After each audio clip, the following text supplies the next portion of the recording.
예, 또 오후 시간 시작하도록 하겠습니다. 예, 얘기하세요.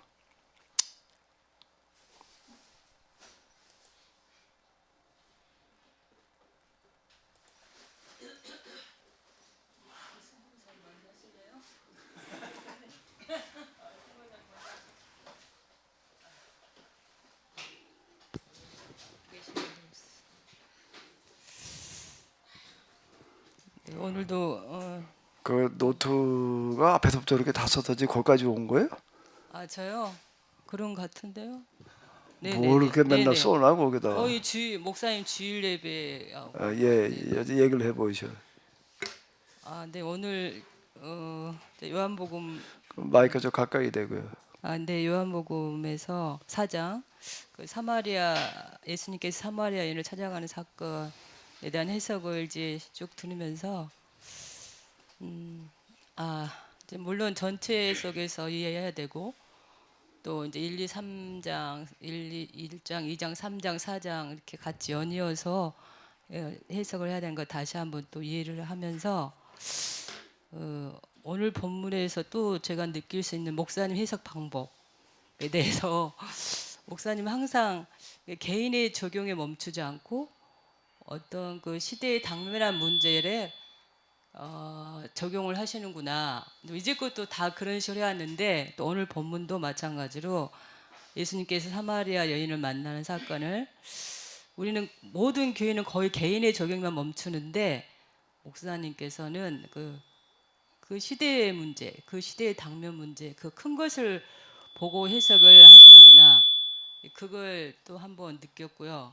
그래서 결국은 이 사마리아 여인의 사건을 통해서 사도 요한이 말씀하고자 하는 것은 그러니까 같은 민족끼리 유대인과 사마리아 또 같이 하나님을 믿는 사람들끼리 원수처럼 지내는 것을 이렇게 문제시하고 이걸 해결해야 된다는 그런 관점에서 이렇게 이 사건을 언급을 했다고 기록했다고 말씀하셨는데 제가 더 여기서 나아가고 싶었던 것은 일단은 그 이방인들 선교를 앞두고 있다고 그랬잖아요. 이방인 선교를 앞두고 요한복음이 써졌는데 그들이 생각하는 유대인들이 생각하는 그 이방인에 대한 그 생각 있잖아요. 사고.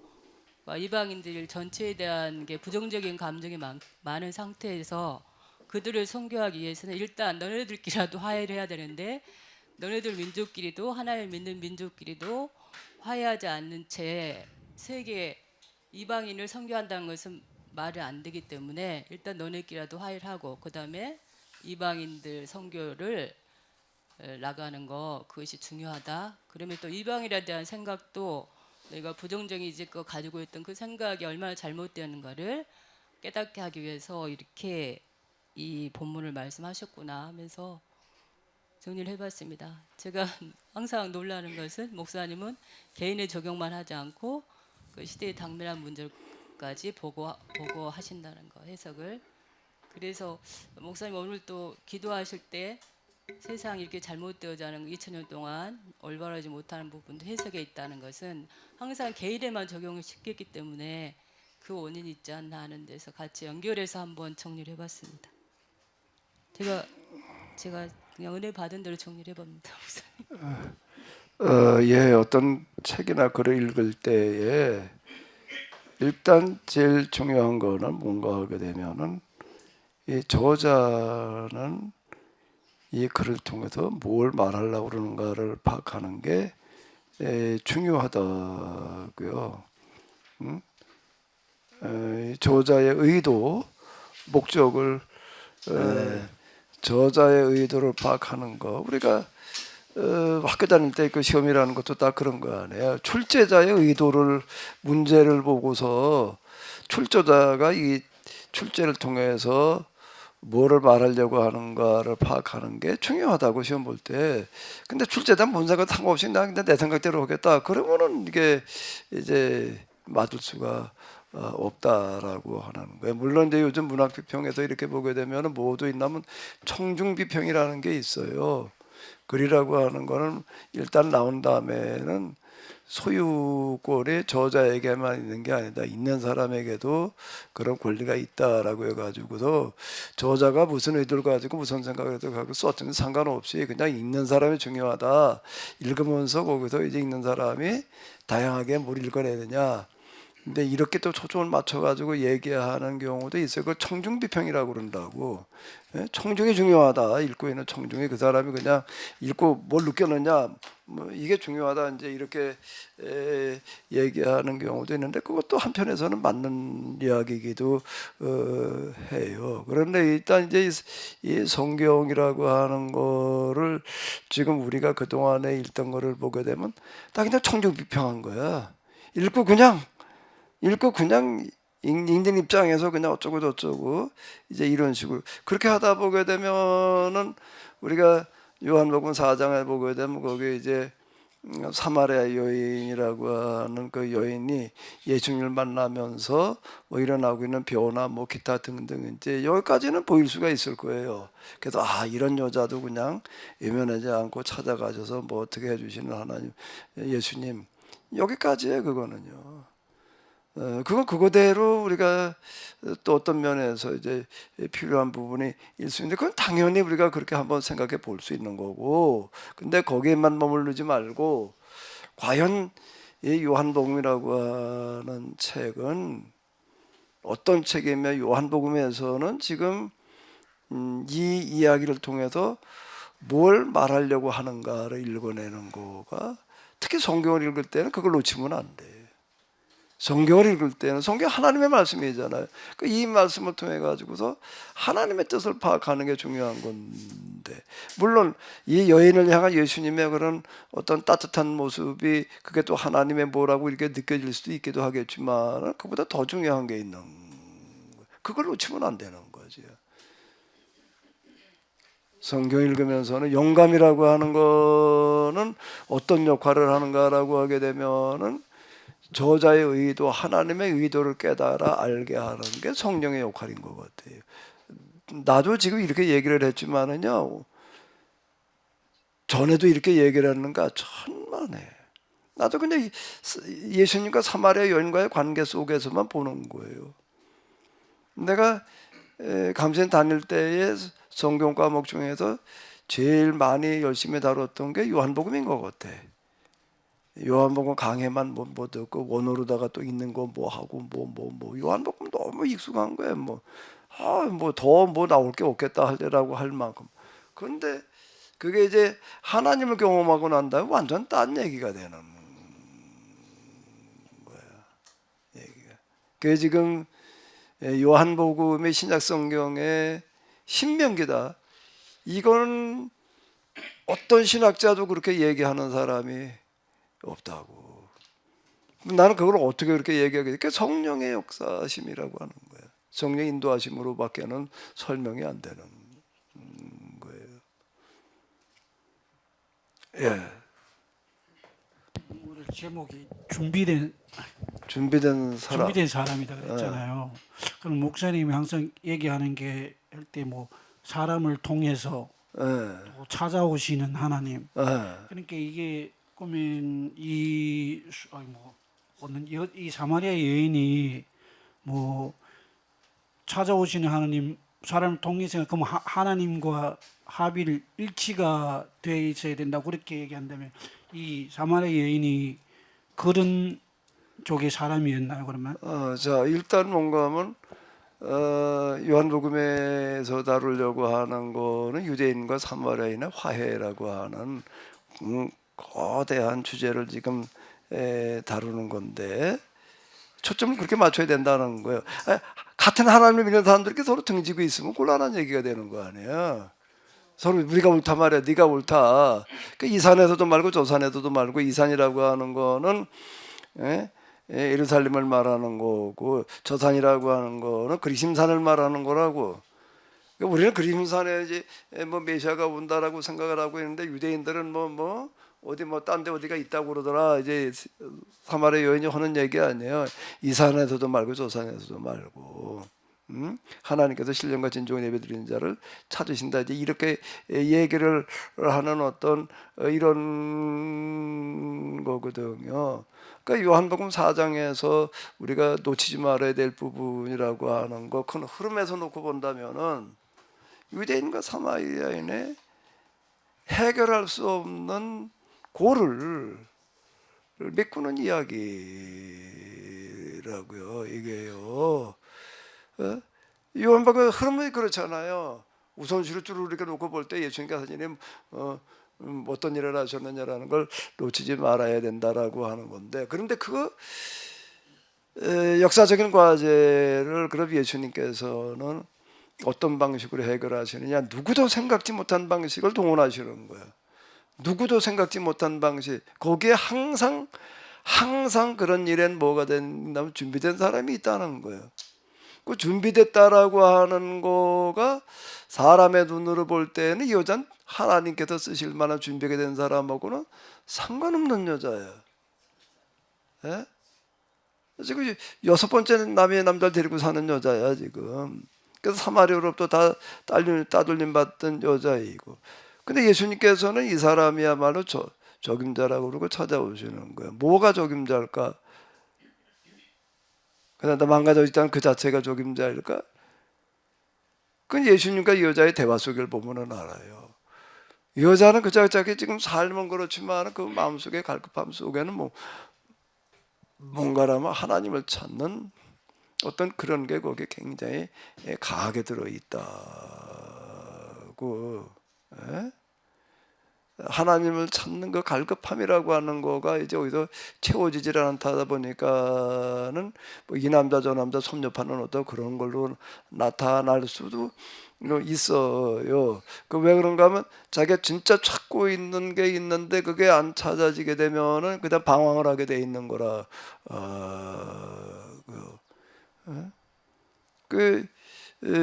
여자, 그리고 또 이 여자가 예수를 만나고 난 다음에 완전 사람이 돌변한다고. 나가서 예수님을 전하는 거, 이게 물기로 가지고 12시야 지금 그때가. 12시라는 얘기는 지금 물 한 동이 길어다가 지금 밥 먹으려고 지금 왔던 거야 이 여자는. 물 한 동이 길어다가 지금 점심 먹으려고 그러다가 뭐 밥 먹는 거 물통 있고 다 집어던지고 그냥 나가가지고 이제 여기 메시아가 왔다고 이제 그리고 나가고 있는 이런 거를 보게 되면은 메시아에 대한 하나님에 대한 갈급함이 누구보다도 강한 부분이 있었다고. 그 부분이 준비가 됐다는. 보다 합일일치라고 하는 이런 개념이요. 문자적으로다가 우리가 생각하는 어떤 그런 거로만 이렇게 보아야 될 일이 아니라 하나님께서 지금 이 여인을 통해서 보시는 거 그걸 보시는 거예요. 그리고 이 여인을 통해 가지고도 사마리아 동네에 어떤 일이 일어나게 될지 전도하는 사람 보게 되면은요 상당히 공격적인 사람이 아니고 전도 못해. 평생 못한다고. 얌전한 사람은요 저 혼자 다니다 말아. 저 혼자나 겨우 다니는 거지요. 진짜 전도하는 사람은 공격적인 사람인 거예요. 내가 여기 와가지고도 우리 둔대교회에서 이거 정리하는 그러다 보니까는 뭐라 그러냐면 옛날에 여기 이 동네 애들은 무조건 여기 다 왔대요. 한 놈도 안 빠지고 다 왔대. 한 놈이란 말이 이상한가? 애들이니까 그냥 한 명도 다 가. 왜 왔을까? 왜 그렇게 다 왔을까? 하나도 안 빠지고 다 오는 거예요. 어떻게 그게 가능할까? 이게 특별하게 뭘 하니까 특별하게 뭘 어떻게 하면 그래 애들이 이렇게 저 성탄절 때나 이런 때나 잠시 오는 거죠. 어떻게 애들이 다 와요. 근데 여기 뭐 누구라고 그러더라고. 골목대장 같은 사람이 하나가 있는데 한 바퀴 도는 게 아무 애야 나와 교회 가자. 딱 끌고 오는 거예요. 이게 우역자짐으로 끌고 오는 거예요. 안 나오면 이제 주워 팬다는 식으로다가 그리고도 다 끌고 왔단 말이야. 나도 전도라는 것 좀 뭐 이렇게 하려고 해보니까는요 신사적으로 뭐 이래가지고는 어림도 없는 얘기 평생 한 명 하기도 힘들어요. 그래가지고서는 정말 목표와 계획을 세워놓고 아주 그냥 집중적으로다가 어떻게 해야 되나 공략을 해야 돼. 뭘 해야 된다고요? 공략을 해야 되는 거지. 전도를 하는 거가 어? 정말 쉽지 않을 만큼 그렇게 해야지 이게 되는 거지. 좋게 신사적으로 이래 가지고서는 아무것도 안 되는 거라. 전도라는 어떤 이런 부분. 이 여자 그런 거야. 온 동네 휘짓고 돌아다니면서 그냥 이 여자로 달가볼 사람은 아무도 없는데도 불구하고 그거 안 가리고 그냥 온 사마리아를 다 쏘다니면서 사람 몰고 오는 거예요. 누구도 그런 사람이 또 하나 있었을까? 성경에 그런 사람 또 하나 나와. 온 대가벌레 다 쑤시고 다니는 사람 하나 있어. 누구죠? 군대 귀신 들렸던 사람. 군대 귀신 들렸던 사람이 낳고 나가지고 예수님 따라오려고 그러니까 예수님께서 따라오지 말라고 그러셨다. 오늘 집으로 돌아가서 하나님께서 내게 베푸신 일이 내게 얼마나 큰 은혜를 베푸셨는지를 가서 얘기를 해라. 가정에 돌봐야 될 일이만 많았던 것 같아. 근데 이 사람은 돌아가서 가정에만 그냥 다소곤이 있다 끝난 사람이야. 온 대가벌을 돌아다니면서 다 떠들어놨단 말이야. 이렇게 얘기를 하고 있어요. 그러니까 사마리아 여인은 그런 면에서 준비된 사람이라. 그런 부분에 하나님께서 쓰시는 사람이 어떤 사람인가. 비록 겉으로 보기에는 전혀 말이 안 되는 것 같은데 이런 면이 있는 거예요, 이 사람에게.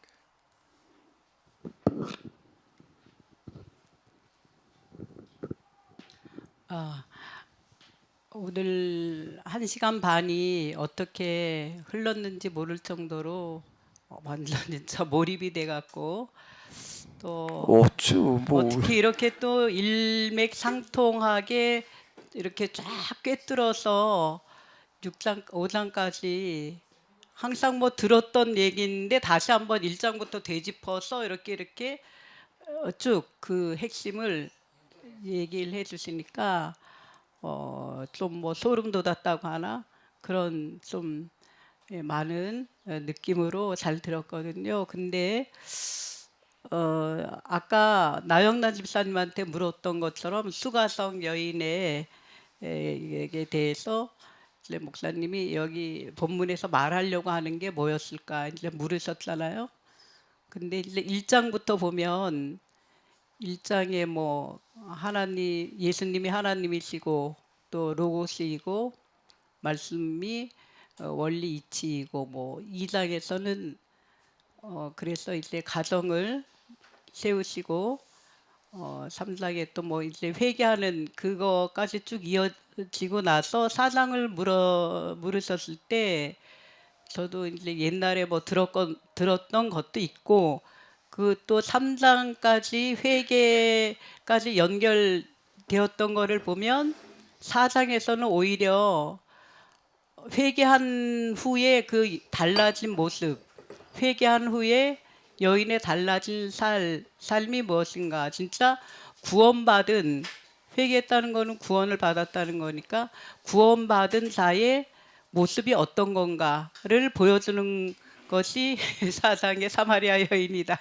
근데 그렇게 가지 않을까 생각을 하고 있었거든요. 근데 느닷없이 유대인과 사마리아인의 화해, 그 문제를 딱 꺼내시니까 조금 의아하기도 하고 또 이걸 이렇게 보시네, 또 이제 그런 게 있었어요. 목사님은 항상 다른 면을 또 보시니까 이렇게 볼 수도 있지만 1, 2, 3장과의 그 연결선상에서 본다면 오히려 니고데모처럼 이제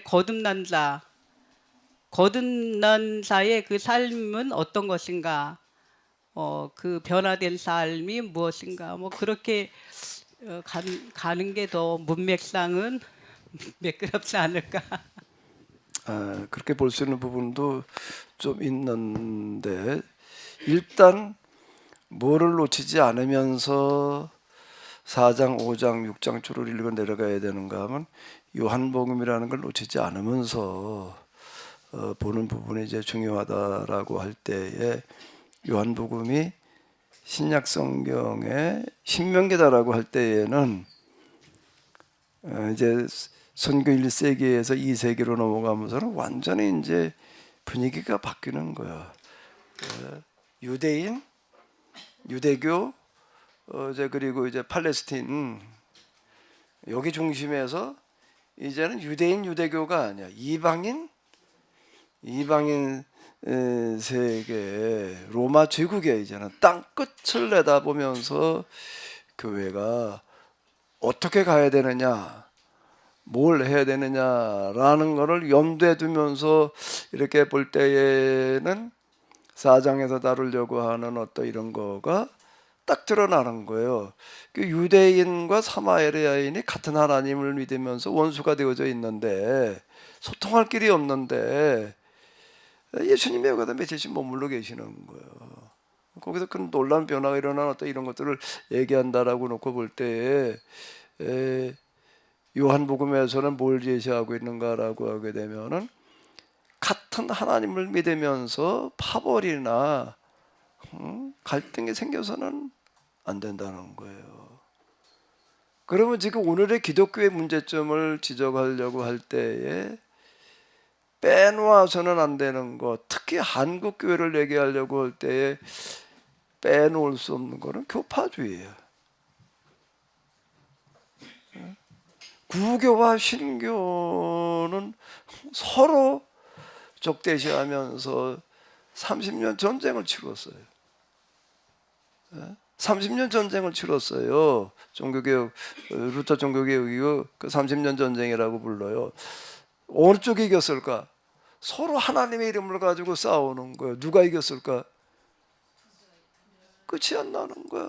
결국에 와서 화해를 한 게 아니라 더 싸우길 관둔 거예요. 끝이 안 나니까. 그리고 종교개혁자 특히 칼빈 얘기를 많이 하는데 칼빈은 살인마야. 칼빈의 다른 면은 살인마야. 칼빈에 의해서 칼빈 소총에 맞아 죽은 사람이 로마 제국 시대에 박해로 죽어간 사람보다 더 많아. 무슨 이름으로? 이교도들을 갖다 죽인 게 아니에요. 같은 종교개혁의 개신교도들 중에서 교리가 다르다는 이름으로 갖다가 죽인 사람들이 어마어마하게 많아요. 살인마라고 해도 과언이 아닐 만큼 많은 거예요. 자,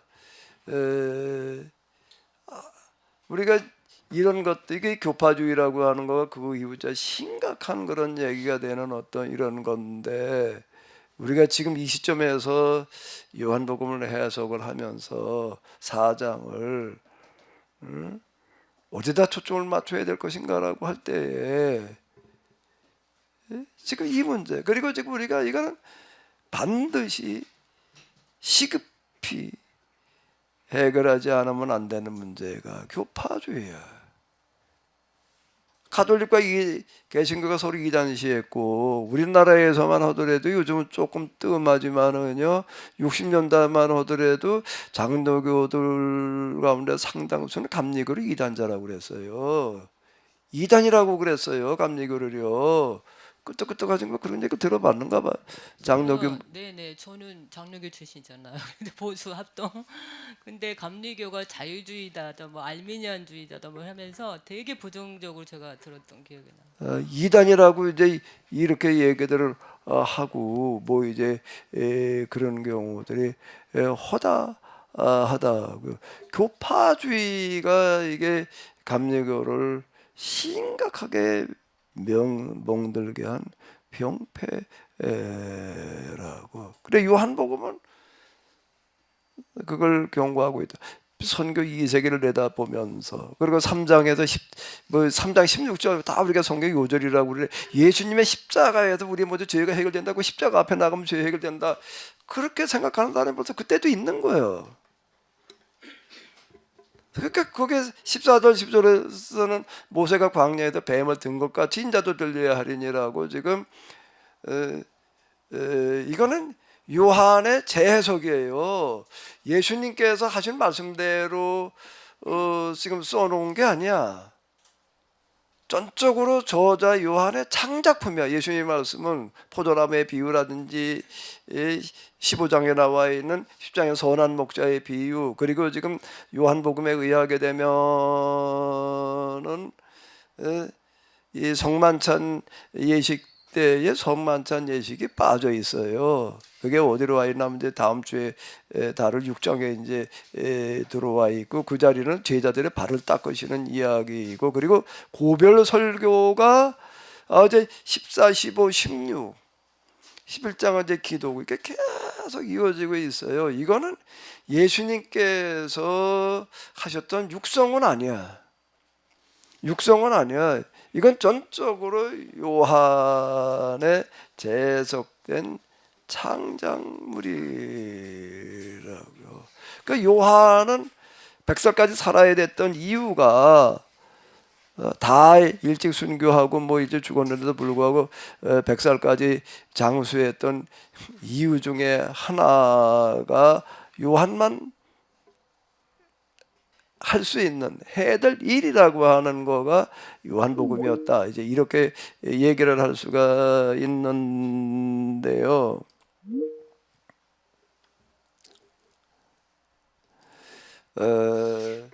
그러니까 요한복음에서 요한은 예수님을 통해 가지고서 특별한 방식으로 지금 전개를 하고 있는 거예요. 그는 정말 성령의 도우심으로 현재도 그렇지만은 교회 앞을 내다보면서 교회가 어떻게 가야 될지를 말하고 있는 책이다. 이렇게 봐 나가야지 이게 흐름이 맞는 이야기일 것 같아요. 그럴 때 4장에서 우리가 읽어내야 될 거는 뭐 거듭난 사람의 삶의 모습도 물론 있을 수 있어요. 나지삼 얘기하는 것처럼 볼 수 있는 부분들도 있고 그러지만은 그거 이전에 놓치지 말아야 될 부분이 바로 이런 교파주의에 대한 이런 부분들. 교회 안에서도 이거는요, 교파주의 이전에도요, 어떤 주요 사안이나 이런 것들에 대해서 서로 물론 다양한 의견이 있을 수는 있어요. 사안에 따라서. 그런데 서로 적대시하는 데까지 이르는 문제가 생겨서는 안 되는 거예요. 지금 우리나라 같은 경우에 심각한 얘기가 지금 교회 안에서 정치적인 문제, 좌파 우파 문제 가지고서 지금 교회 안에서도 지금 이제 완전히 이게 양분되어져 있는 그런 현상이 나타나고 있고 그런데요. 그런 것들에 대한 경우가 요한복음 4장에 들어 있다라고 이렇게 봐야 되는 거라고. 이건 놓치면 안 되는 부분이에요. 이 부분은. 네, 뭐 이 목사님 무슨 얘기를 하려고 마이크를 끌어다 놓으셨어요. 미수한테 준 거예요, 마이크? 미수 앞에다 갖다 놔서.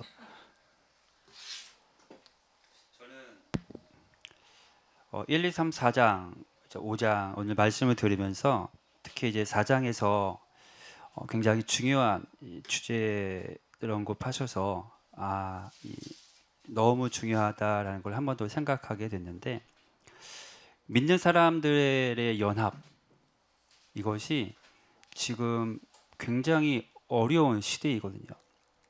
교회들끼리 연합하는 것도 굉장히 어렵고, 제가 작은 개척교회에서 이제 사역을 했지만 다음 세대 아이들한테 관심이 너무 많아서 근처에 있는 작은 교회들하고 연합해서 여름 성경 학교든 아니면 주말 학교든 이런 것들을 해보려고 이제 몇 교회 이제 목사님들 컨택을 하면서 이야기 좀 나누면서 좀 시도를 해봤었어요. 근데 굉장히 어렵더라고요.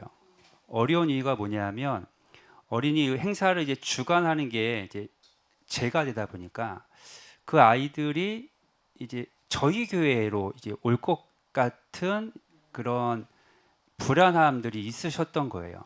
그래서 제가 깔고 들어갔던 게 목사님 교회에서 하겠습니다라고 말씀을 드렸는데도, 물론 다른 여러 가지 이유가 있었겠지만 어쨌든 이 교회들끼리의 연합이 너무 힘든 세대에 살아가고 있는데, 교회들끼리의 연합이 정말로 필요한 시대임에도 불구하고 반대로 흘러가고 있다는 건 정말 우리가 개선해야 될 가장 중요한 문제 중에 하나다라는 생각들을 했고, 수가성 여인의 전도 말씀으로 사실은 이 믿는 자들의 연합에 대한 이제 말씀을 끌어내실 줄은 사실은 몰랐고요.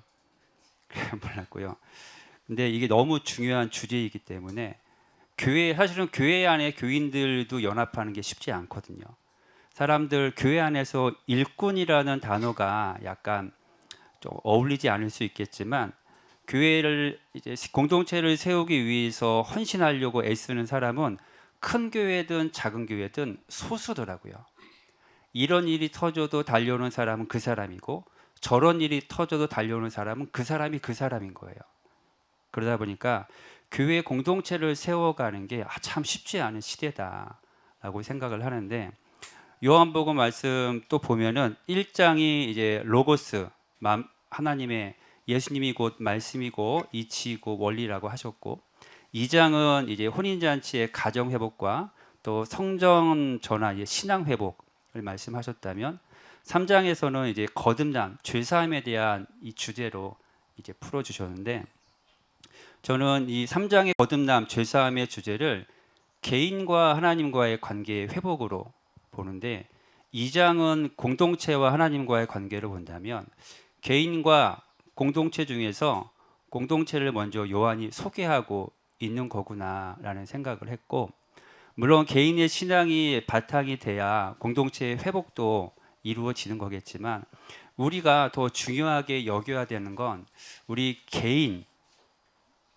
개인보다는 우리에게 주신 가정 공동체, 우리에게 주신 신앙 공동체이어야 한다라는 그러한 메시지도 요한이 전달하고 싶어 한 건 아닐까라는 생각을 하게 됐는데 목사님은 어떻게 생각을 하시나요? 글쎄요. 뭐 저도 이제 목사님 얘기한 거에 대해 전적으로 공감을 하는데 보통 이렇게 우리를 이제 분류를 한다고 마태복음은 유대인을 위해서 쓰여진 거고 이 마가복음 누가복음은 이방인 서니까 이방을 위해서 또 마가복음은 뭐 이제 이방인 또 로마인 이렇게 얘기를 하고 이제 요한복음은 헬라인을 위해서 쓰여진 거다 이런 식으로 다 이제 분류를 해놓고 있는 경우들이 많잖아요. 우리가 그동안에 들어놨던 이런 거는 그거는 이제 저도 신학교 다닐 때에 주로 그 신약 성서 강의하는 분들이 다 이제 그런 식으로 다 얘기를 하더라고요.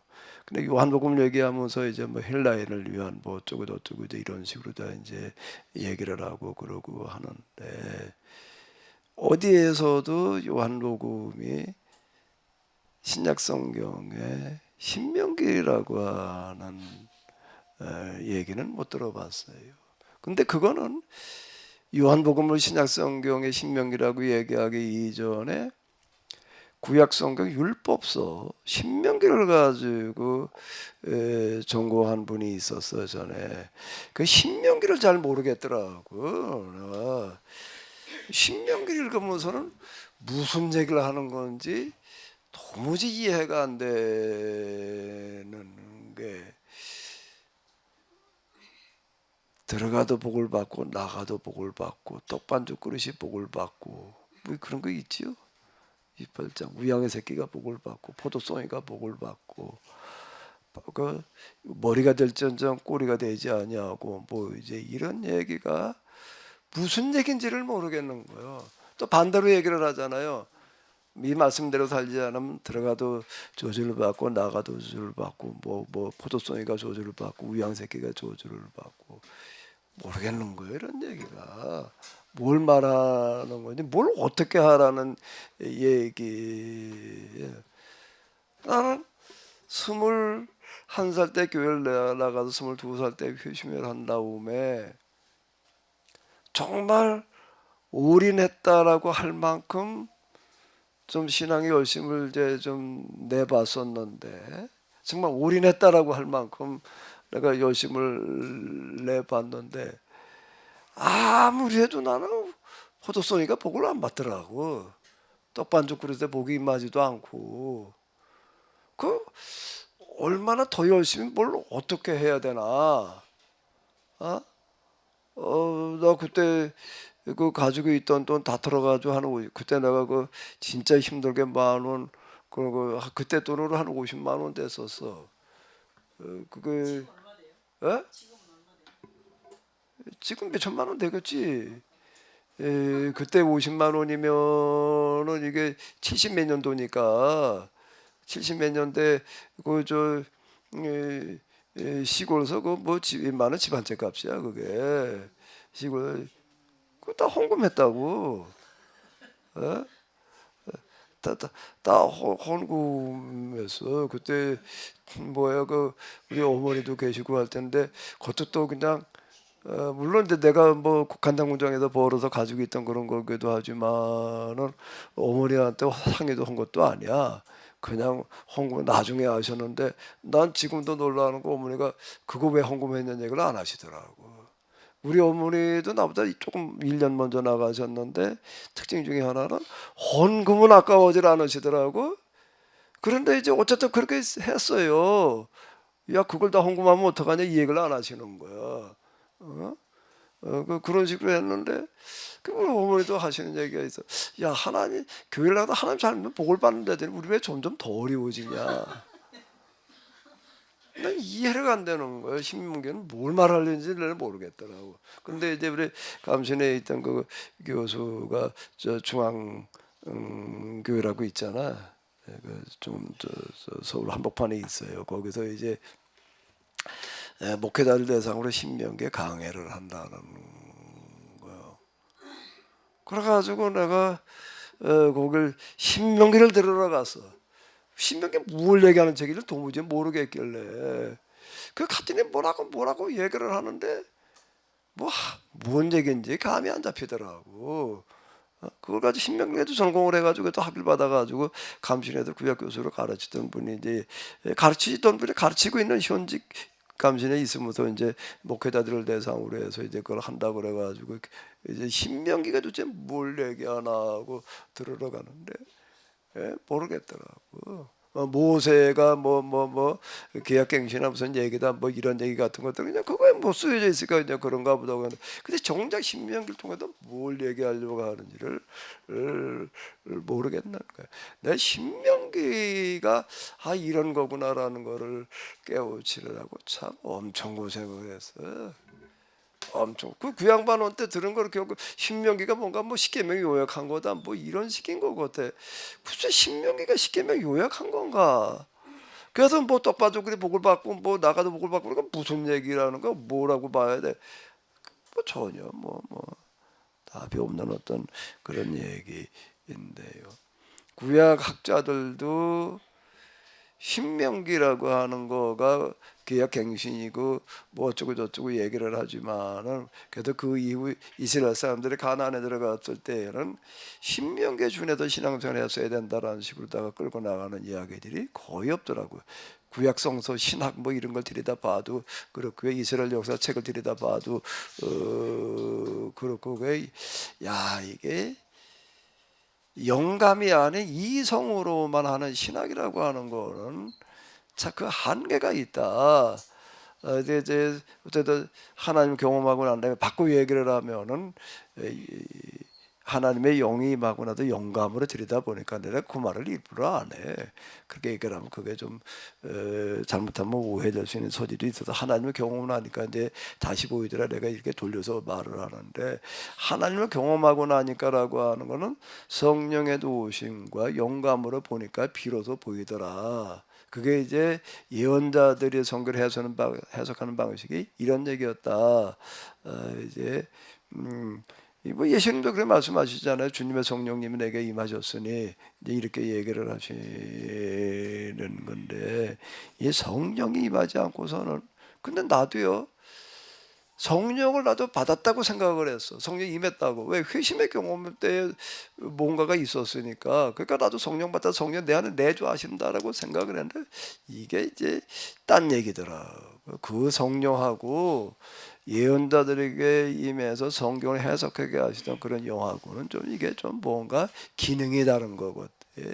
기능이 다른 것 같은데 그럴 때가 가지고 비로소 뭐가 보이는가라고 하게 되면 전체와 핵심과 구조가 보이는 거예요. 구조. 금방 목사님 지적한 게 구조를 얘기를 하는 거예요. 요한복음이라는 틀에서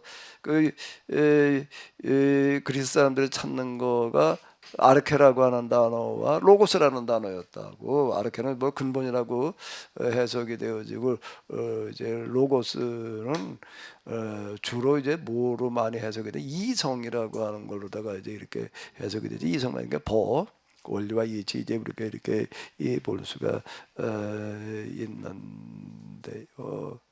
그 요한복음을 쓴 저자는 정말 내가 이제 그 전에는 그냥 뭐 헬라인에서 쓴 책이다 이제 이런 식으로 다 배워가지고 그렇고 들여다보면 그래도 그런가 보다 그랬는데 하나님을 경험하고 난 다음에 가서 보니까 비로소 내가 누구를 만나게 되는가 하면 요한복음 저자를 느끼게 되는 거예요. 요한복음 저자의 입장이라고 하는 거가 느껴지는 거예요. 아, 요한복음 저자가 이런 영적인 상태에서 이제 영감이라고 하는 거가 무슨 역할을 하는가 하면 그냥 알려주시는 신비한 지식으로 그냥 말씀해 주시는 방식이 아니라 요한복음 저자를 만나는 거예요. 그래서 이제 요한복음을 어떤 입장에서 해석을 해 나간다고? 요한복음 저자의 입장에서 이걸 보게 하시는 거예요. 그게 성령의 역할이더라고. 이게 또 그래야지 예사지 이게 이 죄받아 내가 이제 출애굽 읽어 내려가던 모세를 만나게 되더라 말이야. 아브라함의 입장이 되더라. 그러다 보니까는 본토 친척 아비 집을 떠나라는 게 무슨 얘기였는지 나이가 75세였다는 게 무슨 뜻인지를 비로소 이해하게 되더라. 그냥 저는 뭐하라면 그때 나이가 75세였어. 근데 그거 얘기하는 줄만 안 거예요. 근데 75세라는 말이 무엇을 뜻하는지라고 하는 거가 이제 비로소 가슴으로 와닿는 어떤 이제 그런 일이 일어나는 건데요.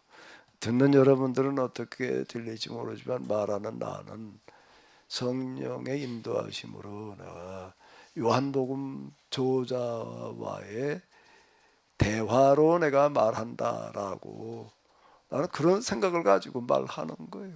그러다 보니까 이렇게 요한복음 저자가 이 가나안 이제 수저자 가나안 여인이네 뭐지 사마리아 여인의 이해를 통해서 뭘 말하고 했는지가 이제 내 나름대로 느껴지는 게 그걸 얘기하는 거예요.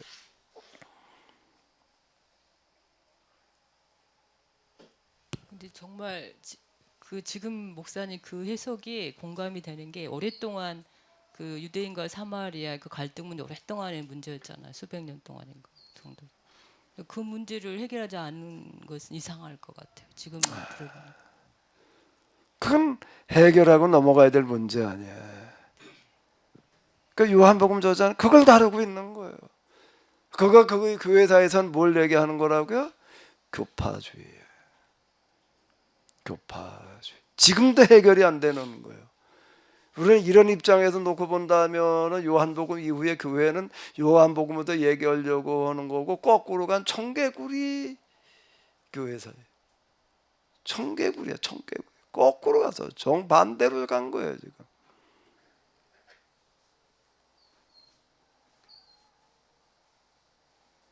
요한복음 3장 16절 얘기는 믿기만 하면 구원받는다는 얘기도 그냥 십자가에서 죄를 다 해결해 놨다는 걸 믿기만 하면 구원받는다는 걸로다가 사형리에서 얘기하는 그걸로 해석을 해. 나도 그랬어. 나도 얼마 전까지 그렇게 떠들었다고. 그렇게 성경을 해석하고 나도 그거 요한복음 3장 16절 가지고 만인 구원설이라고 그랬다니까. 궁금해서 여쭤보는데요. 지금 사상을 교회의 가장 고질적 문제인 그 교파주의 또 앞으로 선교 2세기를 내다보며 사마리아와 유대인 간이 화합의 문제 그런 문제 가장 중요하다고 그럴 거라고 요한이 사사기에서 말하는 게 그거라고 생각하셨다면은 그 이야기를 왜 지금 얘기해 주시는 거죠, 목사님은? 옛날부터 이런 얘기 한 번도 없었거든요. 제일 중요한 얘기를 왜 이제 얘기했어요? 왜 지금 그래? 이종호 장로님 때문이야. 이종호 장로님이 마지막으로 요한복음 한번 해석하자고 그러는 바람에 지금 얘기하는 건데 근데 이제 이게 이런 거 같아요. 성경을 해석한다라고 하는 거가 나 혼자 동떨어진 데 앉아가지고 해석하고 있는 게 아니란 말이에요. 지금 여기 세미나 가운데에서 교회 이런 데서 이렇게 이제 해석을 하잖아요. 그러면은요 어리다가 물론 이제 구성에서 얘기하려고 하는 거 뭐 기타 등등 내가 염두에 둔다라고 하더라도 뭐에다가 초점이 맞춰지게 되는가 말하고 있을 그때야. 그때가 먼저 이제 염두에 두어지기 때문에 거기에 맞춰가지고 말을 하게 되는 경향이 있는 거예요. 그거 상관없이 말을 하는 게 아니라 그러다 보니까 이제 그리고 또 어쨌든 전에 한번 이렇게 내가 요한복음 뭐 해서 처음 하는 게 아니잖아요. 반복해서 할 때에 전에 했던 대로 똑같이 그냥 그거나 얘기하려고 그러지 않고 다른 각도에서 보려고 또 이제 그랬고 다른 각도에서 그리고 제가 그 5장에서 내가 가만히 있어봐 이런 얘기 처음 한 건가? 저는 제가 기억이 없어서 잘 모르는 줄 알았어요. 아니 글쎄 난 당연하다라고 해서 너무 이제 당연하게 생각하니까 말을 안 하는 거가 이제 사마리아 여인으로 말면 유대인과 사마리아의 장벽이 무너졌다 뭐 이제 그런 얘기를 내가 글쎄 안 했나? 기억이 안 되고 계시는 거겠지? 여기 있는 분들 기억이 다 지금 가물가물. 아니, 저희 목사님 5장에 아까 말씀하신 베데스다 그 38년 중풍병자 예. 그 부분이 그 여기다가 이렇게 대고 얘기를 해요. 네네 안식일 교리가 문제 있어서 그걸 이제 교리를 고쳐야 된다는 의도로 하셨다고 그랬는데 지금 거의 90년 AD 90년 100년쯤에 써졌는데 안식일 교리 문제가 그럼 그때까지도 계속 반복적으로 해결 안 되고 있었던 건가요? 저는 이제 복음서 공관복음에서는 그 이해를 했는데 이게 지금 거의 다 이제 AD 100년쯤에 써졌는데도 아직도 이 문제가 해결 안 돼서 이런 관점에서 쓰였다는 질문이 들죠. 공관복음에서는 유대인들의 안식일 문제를 다루는 거예요. 네. 유대인들의 안식일 문제를 다루는 거고 네. 요한복음에서는 지금 유대인의 안식일 문제를 다루려고 그러는 게 아니에요. 근데 이제 유대인들에게 가장 큰 내가 아까 얘기하려고 했던 것도 공관복음에서 다루고 있는 안식일과 요한복음에서 다루고 있는 안식일은 좀 우리가 다르게 봐야 되는 어떤 이런 부분이 이제는 유대인들 유대교가 아니란 말이에요. 이방인 세계지. 그들에게 있어서 이제 더 이상 유대인들의 안식일 문제라고 하는 거는 관심 밖의 얘기예요. 그래서 이걸 통해서 뭘 얘기하려고 하는가라고 한다면은 유대교가 유대교를 가능하게 했으면서 망하게 한 교리가 안식일 교리예요. 지난번 신과 중간기 여기서 이렇게 보게 되면 헬라 문화, 알렉산더 헬라 문화가 물밀듯이 밀려왔을 때 메소포타미아 이주 문화, 로마까지 싹 넘어가는데 유일하게 안 넘어간 데가 어딘가 하면은 유대교다, 유대인들이다. 근데 뭘 가지고 이 헬라 문화를 막아냈나 하게 되면 여러 가지 요인이 있는데 맨 앞에 천병에 세워놓은 게 뭐라고요? 안식일 교리예요.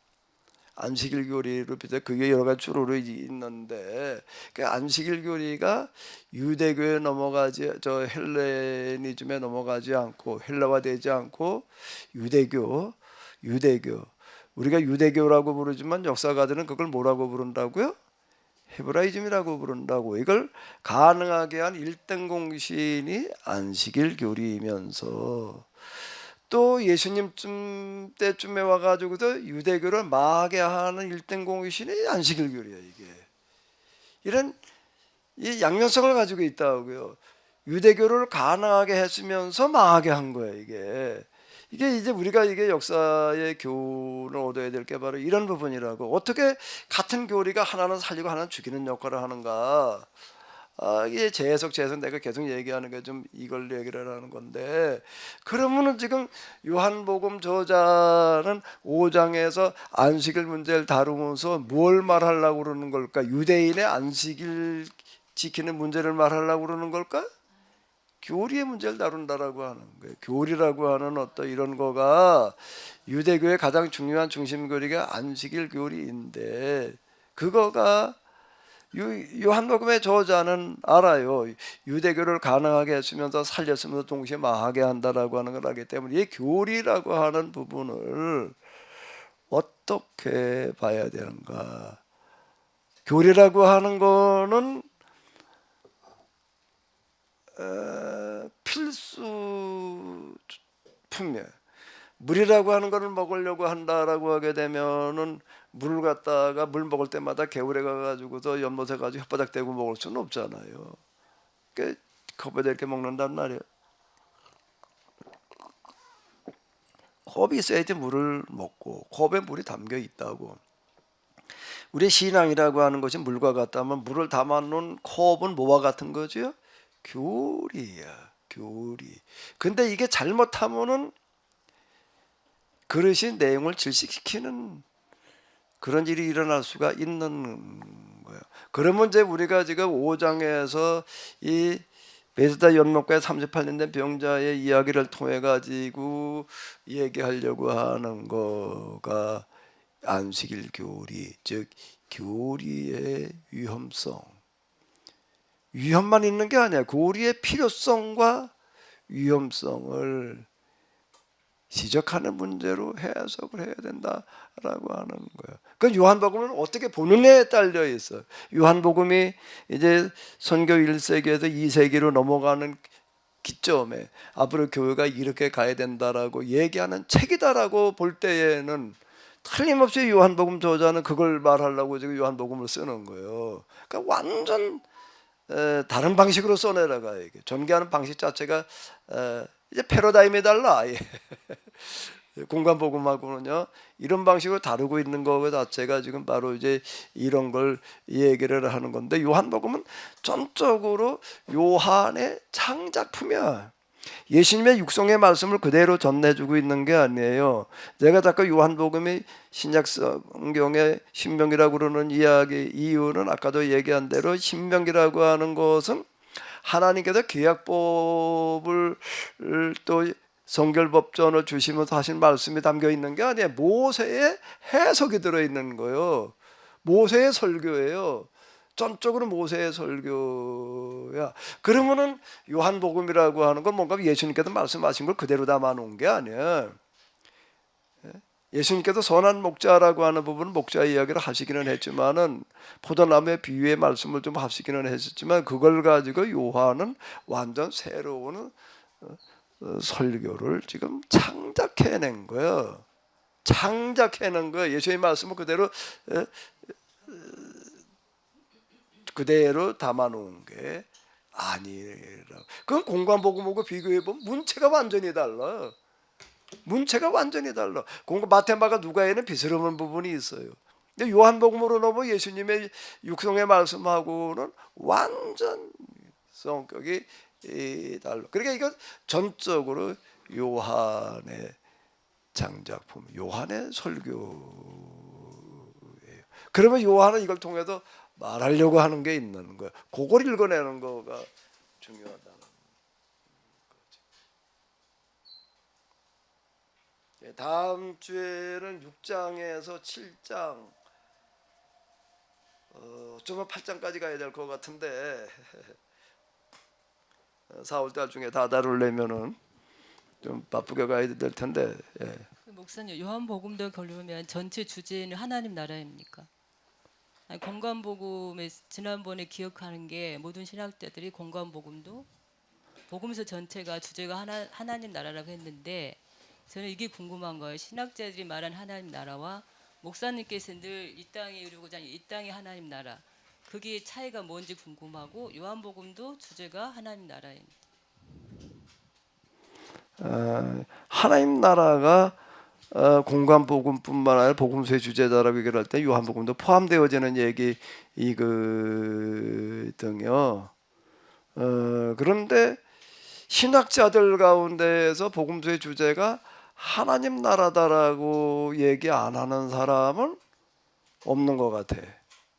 복음서의 주제가 하나님 나라다라고 얘기들은 다 하는데 그러면은 그 사람들이 복음서를 해석해 나가면서 하나님 나라에 초점을 맞춰서 해석해 나가고 있는가라고 하는 거에서는 또 다른 얘기인 것 같아. 복음서의 대주제가 하나님 나라다, 킹덤 오브 갓 또는 킹덤 오브 헤븐이라고 이렇게 얘기를 하기는 하는데, 그러면 그 주제를 가지고 복음서 구절 하나하나를 전체 다 그렇게 해석해 내느냐라고 하게 되면은 그건 또 별개의 문제인 것 같더라고. 우리 저 신학 포럼도 하고 했던 그 김혜근 교수는 뭘 하든지 하나님 나라에 뭐로 보는 뭐 요한복음, 하나님 나라에 뭐로 보는 뭐 그래서 뭐 아주 하나님 나라에 빼놓지 않고 말을 안 하려고 그러고 하는데, 근데 뭐든지 다 하나님 나라를 가지고 말을 하려고 그러는데 내가 얘기하는 하나님 나라와는 어떻게 공감을 이루기가 어렵더라고. 이게. 공감을 이루기가 어려워. 내가 얘기하는 하나님 나라에서는 다윗의 나라와는 전혀 만날 수가 없는데, 그 다윗의 나라가 하나님 나라라고 그러고 있으니 이걸 뭐 도대체 난 좀 서로 뭐 어떻게 얘기하기가 어렵더라고. 다윗의 나라와 하나님 나라가 어떻게 같은 나라예요? 그래. 하나님 나라를 주제로 이야기하지만 목사님께서 지금 이제껏 해석하신 거가 완전히 공통점을 찾을 수가 거의 없다고 봐야 되네요. 내용은 차원에서. 그래서 나는 이성적인 신학과 영성적인 신학의 차이인 것 같아. 그 부분이. 신학은 전적으로 영성적인 신학이어야지 이성적인 신학으로만은 한계에 부딪힐 수밖에 없는 것 같아. 그러니까 현재 우리 현대 신학은 전적으로 이성적인 신학인 것 같아. 그건 진보적인 사람들뿐만 아니라 보수적인 사람도 다를 바 없는 것 같아. 그런 면에서.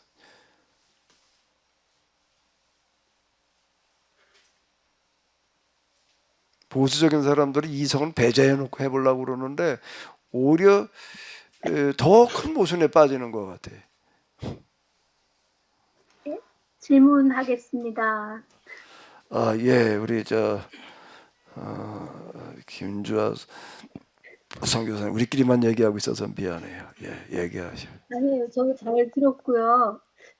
오늘 그 사마리아 여인 만나신 거에 대한 해석이 사마리아인과 유대인의 연합 화해라고 말씀을 하신 거는 저도 들었는데 까먹었는지는 모르겠지만 제 기억에 의하면 처음이에요.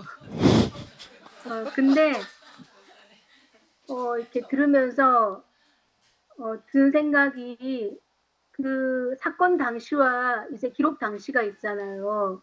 그러면 예수님께서는 그때 그 사건이 일어날 때 그 사마리아 여인의 하나님에 대한 갈망과 열망 그런 것들을 아셨기 때문에 가서 만나려고 하셨는데 그냥 그곳이 마침 사마리아였고 예수님은 사람의 편견이나 뭐 관습 그런 게 얽매이는 분이 아니기 때문에 그곳이 어디든 상관없이 그냥 가신 것이었는데 요한이 나중에 기록할 때 본인의 이제 이것을 기록하고 싶은 의도가 있을 거잖아요. 기록자의 의도. 그래서 요한의 의도는 이 사건을 두고 유대인과 사마리아인의 신앙의 화해, 연합을 내가 이 교회 시대를 맞이해서 꼭 말해야 되겠다. 그래서 이 사건을 기록한 것인가, 그런 방식으로 기록한 것인가, 그런 생각이 들었는데, 목사님 어떻게 생각하세요? 네, 기록 당시와 사건 당시 예수님 당시, 기록 당시 요한 당시인데 예수님으로부터 이제 70여 년 지난 다음에 기록을 하는 거예요. 그런데 이제 사건 당시로 넘어가서 이렇게 보게 되면 내가 이제 그 하나님을 경험하고 났더니 성경을 다시 보였다라고 자꾸 얘기를 하는 것 중에 하나가 예수님의 행보가 하나님을 경험하고 나니까 전혀 다르게 보이더라고요. 다르게 보인 거가 나인성으로 가시는 거야. 나인성으로 가시다가 보니까 이제 거기 나인성 과부 또 아들이 하나밖에 없는 자식이 죽어가지고 지금 이제 장례 치르는 장면의 이야기가 나와요. 그 전에는 그런 거 읽으면 또 그냥 나인성 가시다가 그냥 그런 사람을 만났나 보다. 더 이상 어떻게 접근을 해? 그 이상은 접근이 안 된 거야. 그리고 또 어디 길 가다가 또 이제 뭐 이제 날 때부터 소경된 사람, 날 때부터 소경된 사람 치료하는 이야기 요한복음에도 나오고 또 공관복음 특히 누가복음이나 이런 데 나오는 거 보면 바디메오라고 하는 사람을 고치시는 이제 그런 이야기도 나오고 그 여리고의 얘기 이제 여리고의 얘기고 하나 이제 예루살렘의 이야기고 이제 그런데 이런 이야기를 이렇게 보게 되면 그냥 길 가다가 그런 사람을 만나셨나 보다라고 생각을 했어요. 그런데 이제 내가 하나님 경험 자꾸 이렇게 얘기를 하는데 하나님께서 내가 뭐 하나님 경험하고 싶다고 해가지고 경험되는 것도 아니고 하나님 경험도 그거 굉장히 그 폭넓은 거예요. 폭넓은 거예요. 근데 이제 돌이켜놓고 보게 되면 내가 경험한 하나님 영성 경험이라고 하는 거는 성경과 신학을 해석하는 데에 꼭 필요한 부분들을 경험한 것 같아. 예? 하나님께 저한테 경험하게 하신 거는 왜? 그래 이제 성경이 해석이 될 테니까 성경에 보게 되면 예수님께서 저희 생각을 아시고라는 단어가 나와요. 예수님께서 사람들 생각도 아셨나 보다. 그냥 이 정도였는데 막상 그 상태 예수님께서 이제 사람들의 생각을 들여다보죠. 그 상태라는 거를 경험하고 난 다음에 보니까 예수님이 움직이시는 거는 우리가 움직이는 거하고는 전혀 다르게 움직이셨다는 거예요. 예수님은 뭐에 따라서 움직이셨나 하게 되면은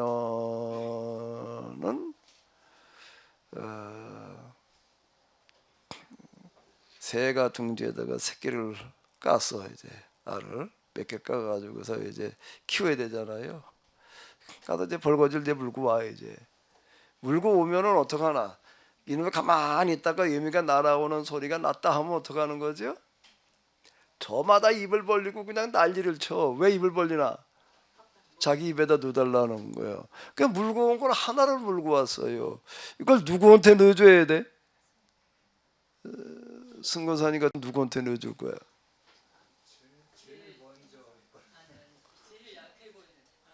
제일 나중에 입 벌리는 자한테? 제일 입을 크게 벌리고 소리를 제일 많이 지르는 자한테. 왜? 제일 배고픈 놈이 더 결사적이게 마련이야. 예? 그러면 가만히 봐봐요. 뭐한테 누가 하고 본다고 갖다가 그냥 아무데나 쿡 집어넣고 가는 게 아니야. 쭉 앉아서 일 본단 말이야. 그러다 하나 넣어놓고 또 나가는 거예요. 또 주고 또 주고 또 주고 이제 그렇게 키운단 말이에요. 그러면 물고 와가지고서 누구한테 제일 먼저 준다고? 제일 갈급한 새끼한테 먼저 넣어주는 거예요. 예수님의 행보가 똑같더라는 거예요. 예수님의 행보가 똑같은 거가 어디 예수님이 한 자리 이렇게 계셔도 예수님에게는 들려오는 소리가 있어요. 뭐가? 길 잃은 양의 울음소리가 들려오는 거예요. 길 잃은 양이 한둘이 아니야. 여기저기. 그러면 길 잃은 양의 울음소리가 이곳저곳에서 들려오는데 어느 양을 찾아가야 되나? 네? 길 잃은 양을 찾으러 왔다라는 말씀이 그게요 그냥 그저 수식의 이야기인 줄 알았어요. 표현적인 문제인 줄 알았는데요. 예수님께서 사역하시던 그런 영적인 상태라고 하는 걸 잠깐 경험을 해보니까 제가 전에 몇 번 얘기를 했지요. 다시 얘기를 한다면 이런 거나 그게 아주 결정적인 도움이 된 거예요. 어느 날 좀 기도를 하고 났더니 그날은 아침부터 좀 조짐이 이상했어. 조짐이 이상한 게 딱 여기로다가 그냥 강한 전기가 들어와. 쫙 오늘 관통해가지고 발로 나가더라고요. 또 어떨 땐 이쪽으로 또 들어와가지고 또 이렇게 하루 종일 그러더라고. 아마 30분이나 1시간 단위로 그러는 거. 또 오후가 됐어. 그 이제 무슨 일 때문에 우리 그 아무튼 어제 고촌이라는 데 제일 번화가 그 시청 앞 뭐 거기 있었어요. 그때는 시청이 아니고 이제 읍이었으니까 읍사무소 그쪽에 이제 저기도 번하고 사람만 거기로 뚝 지나가는데 또 그냥 강한 전기가 쫙 들어오더니 한번 관통을 하더니 눈이 밝아지더라고. 눈이 밝아지는데 거기 아마 한 30명의 사람들이 내 시야에 들어와 있나? 이 사람들이 다 보이는 거예요. 뭐가 보여? 그들의 생각이 보이는 거예요. 생각. 보인다 그러니까 뭐냐 이제 또 누구 얘기하다 보니까 한 30명의 생각이 보인다는 게 어떻게 보이는 걸까? 목사님. 신기하지 당연히. 지금 내가 이 목사님 무슨 생각하는지 아무것도 몰라. 근데 거기는 다 보이는 게 다 보인다는 게 한 사람 누구 딱 지목을 해 이 사람이 무슨 생각을 할까 하면 그 생각이 보이는 거고 이 사람이 전엔 뭐 하던 사람일까 그러면 그게 보이는 거고 이 사람이 지금 어디로 갈까 그러면 그게 보이는 거고 이 사람이 이름이 뭘까 그러면 그게 보이는 거예요. 이렇게 보이는 거예요. 내가 거기 관심 가지는 대로 보이는 거예요. 이제 이게 근데 누구나 다 그렇다라는 거예요. 이제 누구나 다 그래. 이 사람이 무슨 생각을 하고 뭘 하러 어디로 가나 그러면 이제 그게 보이는 식으로 보이는 게 이제 눈이 밝아지니까 이제 그런 상태가 되더라고요. 그 상태가 딱 되고 나니까 내가 이제 뭐가 제일 먼저 와닿나면 예수님께서는 이런 상태에서 매번 이런 상태에서 사역을 하셨구나. 그 제일 딱 물가의 여인에게 하시는 얘기가 그 얘기예요. 예? 네 남편을 불러와라 말이야. 난 남편이 없나이다. 넌 참 거짓말을 안 한대. 예수님께서는 참 그 화법이요 기가 막히게 사람을 이렇게 흡입시키는 화법을 사용하시는 거예요. 이 여자가 이렇게 거짓말을 안 하고 그냥 솔직한 여자인가? 아니야. 근데 거짓말이 아니래. 진실을 얘기했대. 왜? 지금 전에도 남편이 5이 있었는데 지금 같이 사는 자도 네 남편이 아니다. 그 남편이 없다는 말은 맞다. 자, 이런 식으로 끌고 나가신 거가 딱 생각나는 이 상태니까 그 여자가 과거에 남자가 몇이나 됐었는지 이걸 다 하셨던 거로구나. 거기는 뭐든지 생각하는 대로 다 보이니까 이제 그러는 거예요. 이제 그때는 전도에게도 아주 지대한 관심을 가지고 전도를 어떻게 하든지 해보려고 그러던 때니까 딱 뭔가 이 상태라면 누구라도 전도를 할 수 있겠다. 그런 생각이 일단 들어. 그래서 이거 길거리에서 그냥 지나갈 수는 없고 써먹고 가야지 이제. 이래가지고 여기서 누구한테 전도를 할까 이때 이 생각부터 드는 거예요. 쭉 둘러봤어요. 어떤 사람한테 전도를 하는 게 좋을까 그러는데 그러는 순간 딱 떠오르는 게 있어요. 여기 눈에 보이는 누구가 아니라 저기 어디 있는 사람이야. 내 눈에 시야에 안 보여. 거기서 몇 킬로 떨어진 나자로라는 곳이 지금 이제 포도원 교회라는 교회가 생겨 있는데 고금방이야.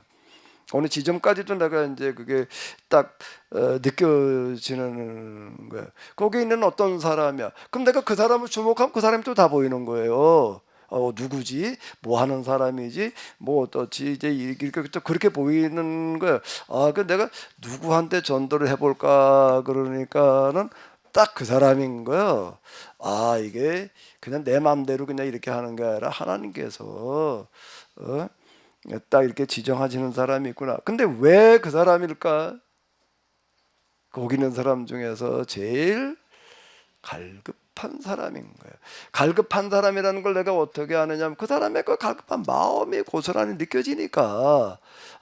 그래서 하나님께서는 예수님께서는 이렇게 제일 마음이 갈급한 사람을 알고 찾아가시는 거로구나.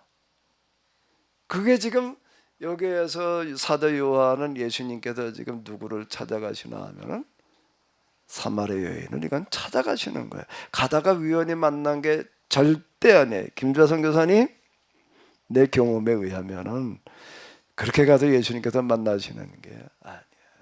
예수님께서는 좀 미리 가가지고 기다리고 계시는 거예요. 왜? 이 사람의 찾아오기를.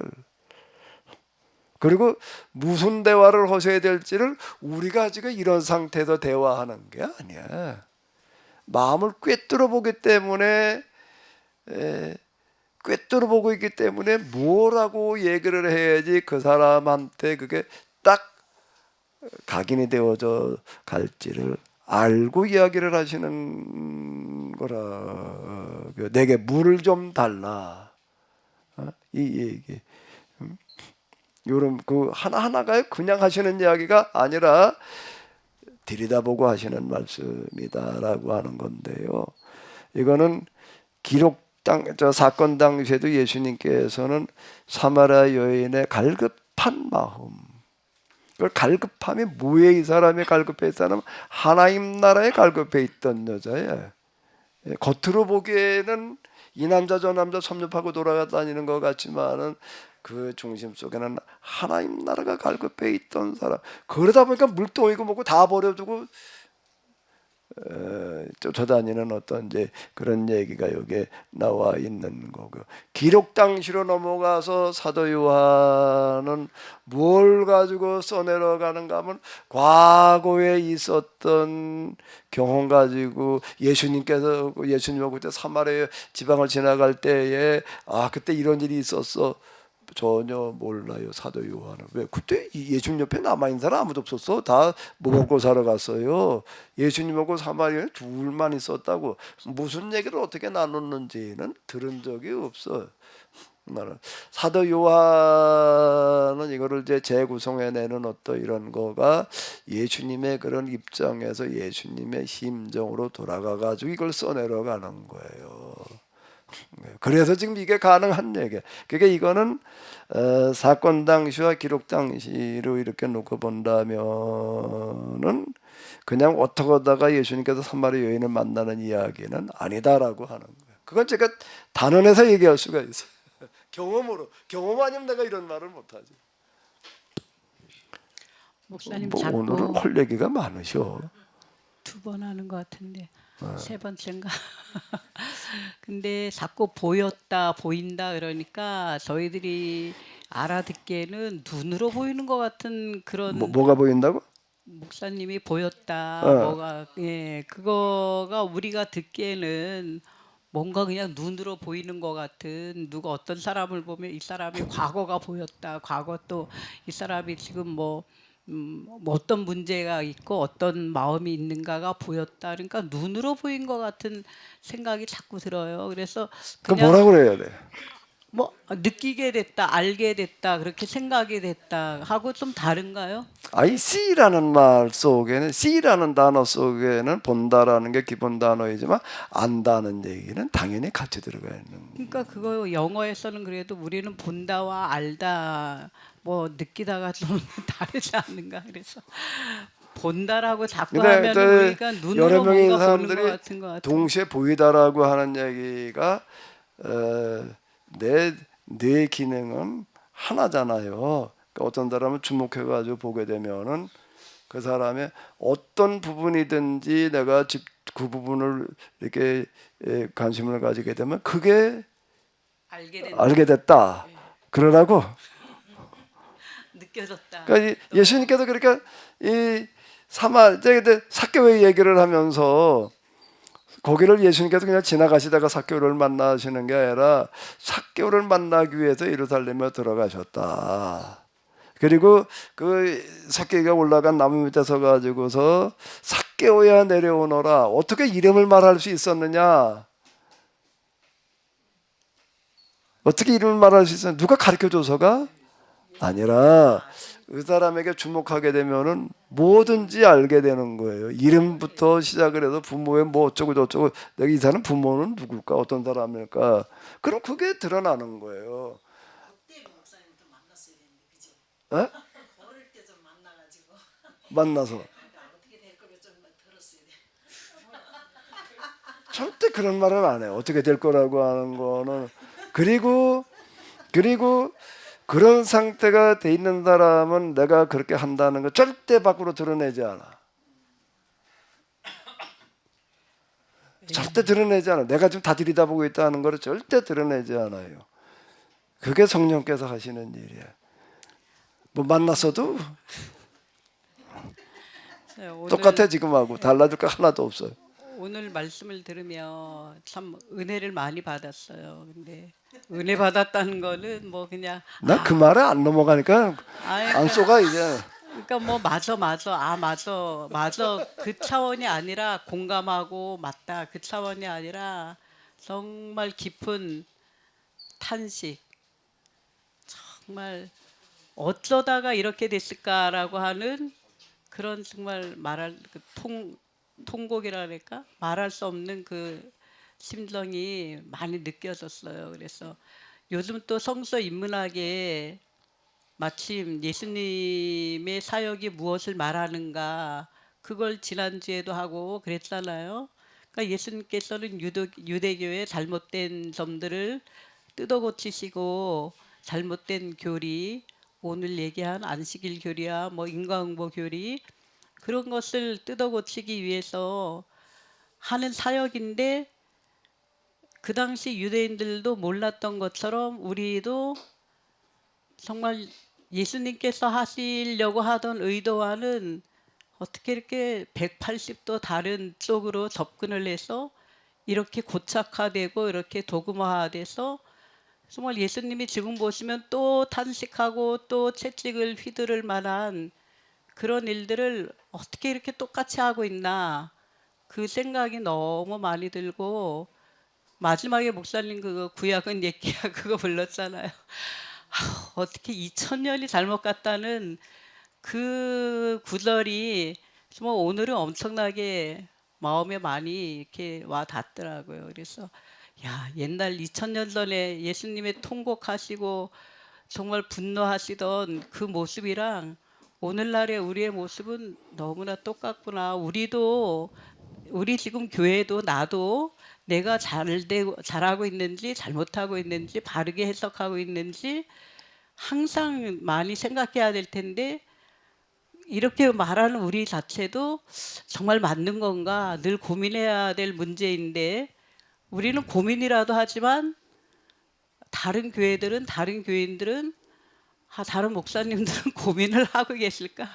아니면 이게 정말 이거는 뭐 한치의 오차도 없고 불변의 진리야 하고 그냥 막 달려가는 그러한 열차 위에 타 있는 것 같은 참 오늘 그런 면에서 정말 많이 깨닫고 은혜를 받은 그런 시간이었습니다. 아, 글쎄. 자, 금방 끝말에 얘기한 거 제일 위험한 신앙은 확신 신앙이에요. 구약에서도 그렇고 이제 첫 번째 그 포로기로 끌려갈 때도 그렇고 로마족에게 망할 때도 그렇고 유대인들이 이스라엘 사람들이 뭐에 빠져 있다 망했나 확신 신앙에 빠져 있다 망한 거예요. 확신 신앙이 제일 무서운 거예요. 마귀의 함정이에요. 그게 올바른 확신이면 괜찮은데 그 성령께서는 확신으로 끌고 가시는 게 아니에요. 확신이 아니라 오히려 끊임없이 몸조심하고 점검하게 하시는 게 성령께서 하시는 일이고 이건 틀림없어. 근데 그 마침표 치지 말라고 얘기를 하는 게 그게 항상 콤마를 찍어놓고 나는 여기까지 생각한 거야. 나는 지금 내가 확실한 게 아니야. 나는 그냥 내가 생각한 겨우 여기까지야. 그러고 콤마를 찍게 돼 있지 절대 마침표를 찍지 않게 돼 있대. 근데 마귀는 마침표를 찍게 만들어 놓고 확신에 빠지게 만들어 놓는 거가 하나다라고 하는 거고요.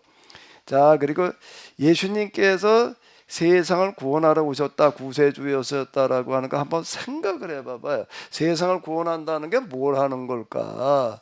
우리는 개인의 구세주, 회심, 영접, 뭐 복음이라는 그런 이름으로 우리가 예수님을 1대1로 만나가지고 예수님을 통해서 이제 죄의 용서함 받고 구원의 확신을 갖게 되는 회심이라고 하는데 초점을 맞춰가지고 얘기를 하려고 그래가지고 구원사역이라고 이렇게 얘기를 하는 거예요. 그러면 예수님께서 오셔서 세상을 구원하시는 방법이 그런 방법이었을까? 개인을 만나가지고 1대1의 구세주를 영접시키는 이런 작업으로다가 예수님께서 허러 오셨을까? 뭘까? 오늘 요한복음의 얘기에 의한다면은 요한복음에 얘기한다면 예수님을 갖다가 누구라고 얘기를 하는가 하면 하나님이시면서 만물에 들어있는 법, 근본이라고 하는 걸로 얘기를 하고 있고, 가정, 그 다음에 이제 예루살렘의 그 성전 정화시키는 이야기 3장으로 넘어가서 이 죄삼이라는 걸 어떻게 받아야 되느냐. 제3이라는 건 예수님한테 나가서 십자가에도 용서 받으려고 그러면 안 돼. 너희가 너희들 이제 사하면 사여질 것이요. 그대로 두면 그대로 있으리라. 하나님 분명히 그렇게 말씀하시잖아요. 그래야지 이치에 맞는 거지. 제3의 권세가 하나님한테만 있는데 말이야. 네가 뭔데 하나님 제3 받았다고 그러느냐.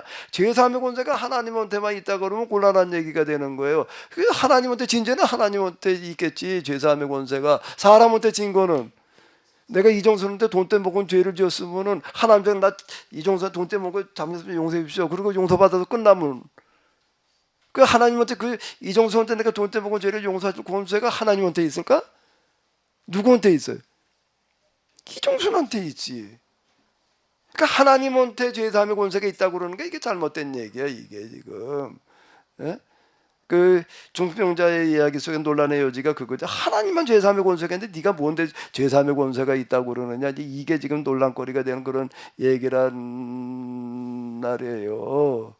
그러면 하나님께서 세상을 구원하시는 방식은 무엇을 통해서 어떻게 구원하시는 건가? 간단해. 잘못된 신앙을 뜯어 고쳐놔야 되는 거예요. 잘못된 성경 해석, 잘못된 하나님 이해, 잘못된 신앙 생활을 뜯어 고쳐서 똑바른 신앙 생활을 해서 구원받게 해야지 맞는 얘기가 되는 거지. 그러니까 예수님께서 하시는 가장 중요한 일은 유대교의 잘못된 걸 뜯어 고치시는 일이란 거예요. 유대인들의 잘못된 성경 이해, 하나님 이해를 뜯어 고치시는 거예요. 그걸 통해서 그 다음에 거기 있는 사람들이 신앙을 똑바로 해가지고 구원받게 해야지 이게 이치에 맞는 얘기지. 그거 다 집어치고 그냥 하나님과 예수 1대1 관계로만 구원받아라 말이야 이러고 얘기를 하든 그 자체가 벌써 모순이야. 이게 안 맞는 얘기가 되는 거예요. 그럼 세상은 그 종교의 역할은 뭐예요? 그러면은 그 다음에 1대1 구원시키는 거 이거나. 그러다 보니까 교회가 이 모양이 된 거예요. 하나님께서 세상을 구원하시는 방식이 뭐여야 된다고? 상식에 뭐 신앙생활을 똑바로 해가지고 하나님에 대한 똑바른 이해, 성경과 교리에 대한 똑바른 이해를 이해가 중요한 거예요. 그래서 예수님을 요한복음에 로고스라고 얘기하는데 로고스에는 몇 가지 뜻이 들어있는데 그 중에 하나가 뭐라고요? 이성 이해야 이해. 올바른 이해, 올바르게 이해하게 하시는 분, 올바른 이해이신 분. 자 이렇게 요한복음에서 얘기를 해놓고 진리의 영이라고 그러는 거예요. 하나님의 영은 이제 이렇게 고짓된 확신 신앙에서 벗어나서 잘못된 신앙에서 벗어나서 근데 교회끼리 서로 하나님 믿고 있으면서 그냥 등지고 그냥 뭐 아까 얘기했던 교회 뭐 연합 뭐 좀 뭐 해보러 돌아다니니까 잘 안 된다며 뭐 같은 그 감리교회에서 그랬겠죠. 감리교 같은 지방에서 그랬을 거 아니야 그것도 안 되는 판인데 이게 뭐 장로교 감리교 뭔교 이렇게 찢어발려가지고 뭐가 돼? 이내부터 뜯어 고쳐야 되는 거지. 그걸 놔두고도 세상 구원은 어떻게 떠들어대냐고. 교회가 이렇게 난장판이 돼 있는데 교파주의를 그냥 서로 그냥 그러고 싸우고 앉았는데 거기 구원의 사역이 이루어지고 있겠어요 이게? 상식. 우리 개헌태 가서 물어봐 봐봐. 개가 무슨 노릇이지? 개헌태 가서 물으면 개가 뭐라 그럴까? 이정승 원사가 개하고 제일 가까운 것 같더라고. 닭가슴살 사다 주니 뭐. 조교한 권사 아니면 참치를 사다 주더만 이 양반은 닭가슴살을 사다 줘. 개 새끼 났다고. 그 개가 그냥 내가 뭐 슬슬 보고 나는 주는 게 아무것도 없으니까 건빵 하나도 안 더 주니까 슬슬 보고 도망가. 주는 만큼 쫓아오는데 조교한 장로님 내려가니까 저 밑에까지 죽어라고 쫓아 내려가더라고. 개한테 가도 물어봐봐. 그럼 개가 뭐라 그럴 것 같아? 웃어. 개 웃기는 일을 지금 우리는 교회에서 하고 있는 거예요. 지금 하는 일이. 다음 주에 6장을 한번 6장, 7장, 8장까지를 한번 읽어봐봐요. 또 요한복음에서는 6장의 오병이의 사건을 통해서 7장이 그 이어서 연속되는 어떤 그런 초막절 초막절 뭐 이제 그런 거 얘기할 거예요. 그래 8장으로 넘어가면 이제 가나마다 현장에 잡힌 여자 이야기, 9장으로 넘어가게 되면 이제 날 때부터 소경됐던 자 이야기가 나오고 이제 그러는데요. 쭉 한번 이렇게 봐봐요. 과연 이것들은 뭘 말하려고 하는 걸까를요.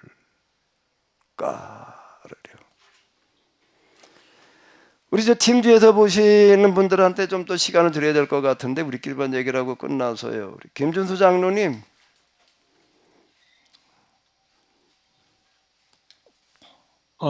예. 우리 계약준수 장로님께서 한 말씀 하셔야지. 또 저는 또 오늘 여기 이쪽 그 목사님 설교 딱 들으면서 역시나 문자적인 해석으로 그쳐버리고 마니까 이거 도대체가 이 시대에 어떻게 이걸 이 시대에 맞는 우리가 이 시대에 어떻게 이 말씀을 어떻게 받아들여야 하는 그것에서 이게 참 혼란이 생기는 수밖에 없는 거고 그러면 도대체 그리고 그런 신앙이라는 게 도대체 그냥 신앙만 가지고 있으면 다 끝나는 것으로 이렇게 해석이 되니까 그냥 믿기만 하면 다 모든 거 하나님께서 이루어 주신다. 도대체 그럼 우리가 가만히만 있으면 된다. 이런 식의 그냥 믿음만 굳건히 하고 가만히 있어라. 그게 온전한 신앙으로 이렇게 해석을 하다 보니까 참 정말 이게 현재 구속사 신앙을 가지고 목회 현장에서 말하고 있는 지금 설교라고 한다는 걸 본다면 대체 생명력이 없는 거예요. 이게 대체. 그리고 현실성도 없고 대체 뭘 해야 되는지도 모르겠고 이런 한계성을 이제 제가 지금 체험하면서 정말 너무나 답답하고 참 안타깝고 그걸 이게 바라만 보고 있지 이건 어떻게 하면 좋을지 지금 참 정말 그냥 기도만 하고 있어야 되는 건지 어떻게 해야 되는지 모르겠습니다. 우리가 그 교회 3개월 동안 파송을 해주니까 3개월마다 점검하자고 그랬는데 3개월 아직 안 됐죠? 아직 안 됐어요. 자, 이거 우리 장로님께도 엄청 답답하시고 힘드실 것 같은데 이게 교회 현실의 장벽이에요.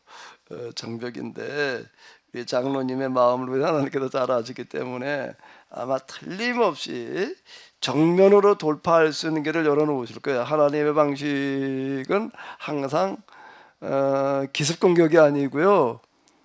뒤통수 치기도 아니고요. 게릴라전이 아니에요. 하나님은 정면 승부로 거시는 분이시거든요. 여기를 향해서 가게 하시는 하나님이시고 예수님께서 예루살렘에 올라가셔도 직접 채찍을 가지고 그냥 짐승들을 다 내쫓으시는 이런 아주 정면으로 가시는 방법을 항상 쓰시거든요. 이제 우리 조만간 우리 장로님께서 이제 전공법을 이제 쓰시게 될 거예요. 하나님께서 그 마음을 잘 아시기 때문에요. 좀 시간이 갔기 때문에 좀 맞춰야 될 것 같은데 우리 저기 김준수 장로님, 예. 우리 대표로 기도해 주시고 마치도록 하겠습니다. 하나님, 지금 이 시대, 특히 우리 이 시대 현실적인 이 삶 속에서 지금 우리가 가장 이 시대에서 문제가 되는 심각한 문제가 되는 인류 멸종, 그래서 지금 기후 위기라든지 또 그다음에 전쟁의 그 어떤 그 위험, 또 그리고 또 여러 가지 또 이 전자과학 뭐 이런 그 AI 시대 이런 시대를 맞이해서 또 이런 그 새로운 그런 그 기술이 발달함으로써 그런 기술을 통해서 새로운 그런 기술을 가지고 이 세상을 지배하려고 하는 그러한 문제점들이 많이 닥쳐오고 있는데 저희들은 이 교회에는 이러한 그 위기의식을 전혀 느끼지 못한 채 아직도 갈팡질팡하고 있는 가운데 있사오니 하나님 우리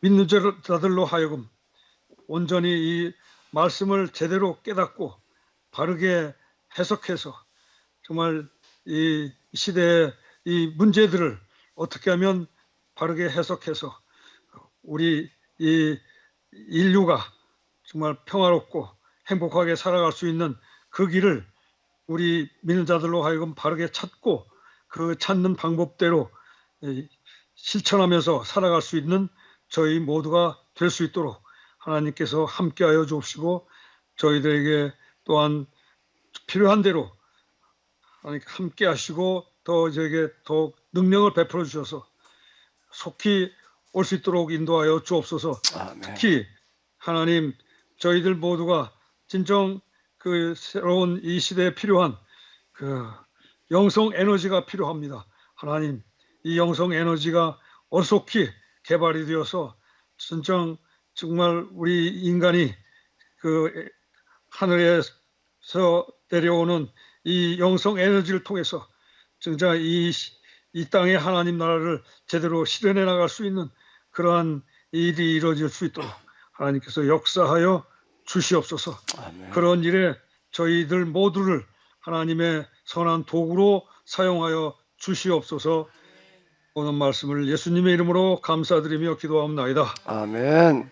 예, 수고 많으셨습니다. 우리 네, 한 주일 동안 다 행복하세요. 감사합니다.